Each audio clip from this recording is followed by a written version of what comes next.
La transfusion sanguine est à l'origine de la chaîne de conservation du sang ou chaîne de froid. La personne transfusée est donc reliée à une poche qui est placée sur un agitateur afin que ces dernières soient en constante agitation. On peut d'ailleurs lire sur l'agitateur la quantité en millilitres qui a déjà été prélevée dans la poche. On prélèvera également du sang dans des tubes pour vérifier que cette personne ne soit pas atteinte d'un virus ou d'une maladie quelconque que l'on détecterait à travers de multiples tests au laboratoire d'analyse, même si aujourd'hui nous sommes encore incapables d'identifier une maladie telle que le sida si elle a été contractée dans les 15 jours de transfusion. Il existe plusieurs types de transfusion sanguine.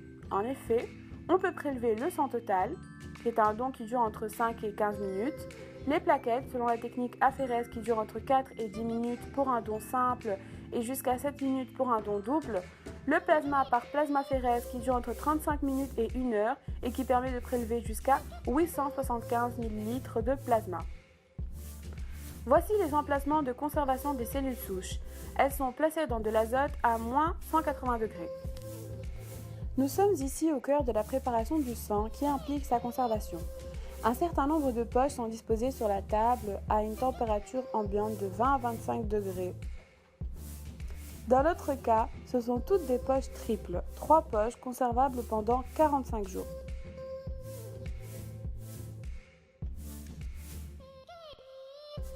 La première contient le sang prélevé et les deux autres vont servir à la séparation des différents constituants du sang.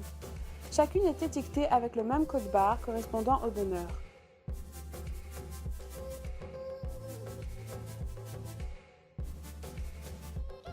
La première étape de préparation est le passage dans une première centrifugeuse, qui est un séparateur de cellules, composé de plusieurs compartiments, dans lesquels les poches de sang sont triées de telle façon que 2 compartiments opposés aient le même poids. Le sang total est constitué de plasma, globules blancs, globules rouges et plaquettes.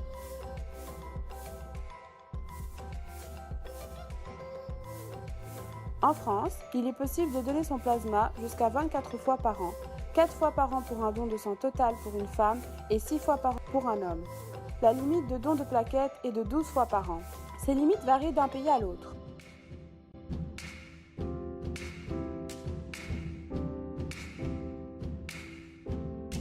On met en marche la centrifugeuse à une température de 20 degrés pendant environ 6 minutes.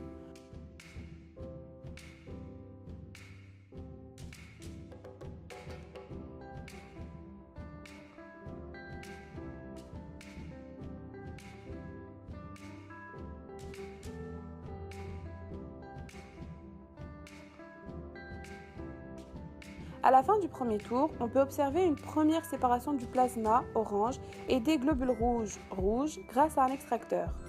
Les plaquettes et globules blancs sont difficilement visibles à ce stade puisqu'ils ne représentent qu'une infime couche, que l'on peut malgré tout apercevoir difficilement.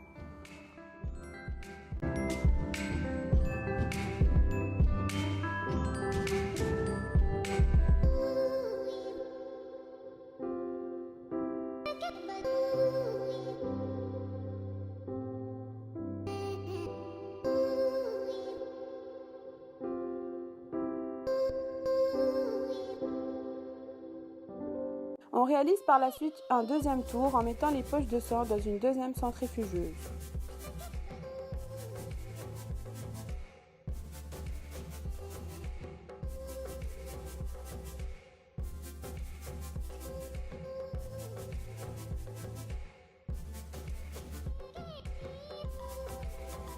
On obtient par la suite un mélange homogène et il est maintenant possible de séparer le plasma des plaquettes et du reste.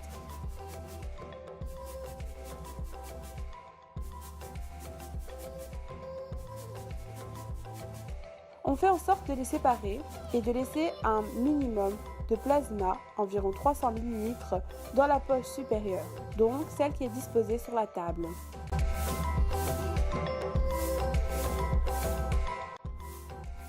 Cette poche contient les plaquettes qui baignent dans le plasma et ce que l'on peut apercevoir en blanc, ce sont les plaquettes.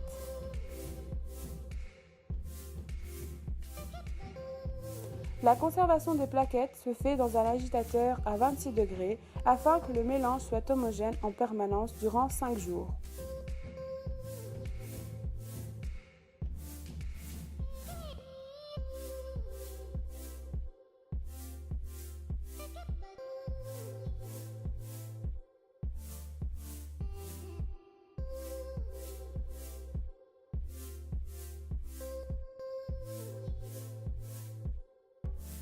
Le plasma, quant à lui, peut être congelé à moins 30 degrés durant 2 ans.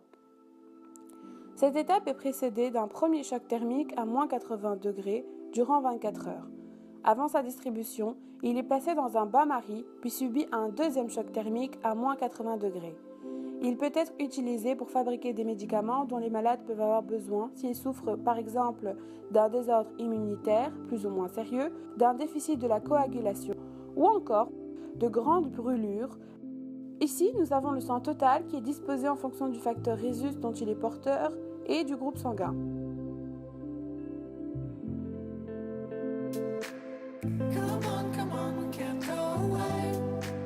On trouve sur l'étiquette de chaque poche un code barre, le facteur Rhésus, le groupe sanguin, exemple B+, sa date de prélèvement. Même chose pour le plasma et les plaquettes. Les traitements de patients par chimiothérapie lourde pour leucémie et ou cancer nécessitent de grandes quantités de produits sanguins et sont un exemple du devenir du sang prélevé.